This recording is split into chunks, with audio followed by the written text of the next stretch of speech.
Hello អ្នកទាំងអស់គ្នានៅថ្ងៃនេះខ្ញុំមកចែកម្លែកភាសាចិនដែលពាក់ព័ន្ធជាមួយនឹងទស្សនវិជ្ជាវិញម្ដងនៅថ្ងៃអ្នកទាំងអស់គ្នាដែលពេលនេះគឺគេនិយាយថា一件事情由谁来承担后果就是谁的课题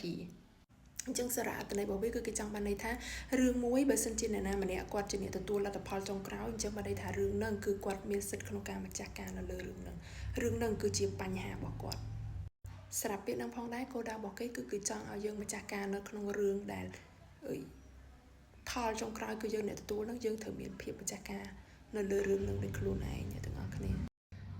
ឡូវឧទាហរណ៍អ្នកទាំងអស់គ្នាឧទាហរណ៍ថាយើងទៅទិញកៅអៅហ្នឹងហើយអញ្ចឹងអ្នកចំណាយលុយអ្នកណាចំណាយលុយយើងអ្នកចំណាយលុយហ្នឹងហើយយើងអ្នកយកវាមកពាក់ស្អាតឬអាក្រក់ល្អអីគឺយើងអ្នកទទួលផលចុងក្រោយហ្នឹងអញ្ចឹងនៅពេលដែលរើសកៅអៅហ្នឹងអ្នកណាអ្នករើសឲ្យយើងហ្នឹងហើយយើងគួរតែឲ្យអ្នកណារើសឲ្យយើងគួរឲ្យអ្នកលក់ឬឪពុកម្ដាយយើងឬមិត្តភក្តិយើងហ្នឹងហើយមិនមែនទេគឺយើងគួរតែរើសដោយខ្លួនឯងហ្នឹងហើយអញ្ចឹងបើសិនជាយើងឲ្យគេផ្សេងអ្នករើស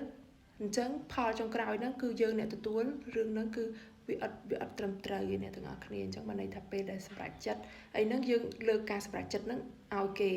អ្នកដទៃធ្វើជំនួសហើយស្រាប់តែពេលលទ្ធផលចុងក្រោយយើងទទួល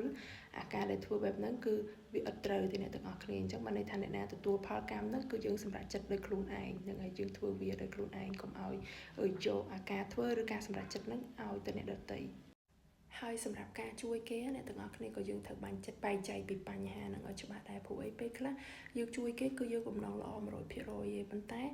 យើងអត់ដឹងថាការដែលយើងជួយទៅវាខ្លះទៅជាលទ្ធផលល្អឬក៏លទ្ធផលអាក្រក់ឯហ្នឹងប៉ុន្តែមិនខ្វល់ថាលទ្ធផលល្អឬអាក្រក់ឯងគឺម្ចាស់ខ្លួនគេអ្នកទទួលយក 100% អញ្ចឹងហើយរឿងហ្នឹងគួរតែឲ្យម្ចាស់ខ្លួនគេអ្នកធ្វើទៅព្រោះអីផលល្អឬអាក្រក់អីម្ចាស់ខ្លួនគេទទួល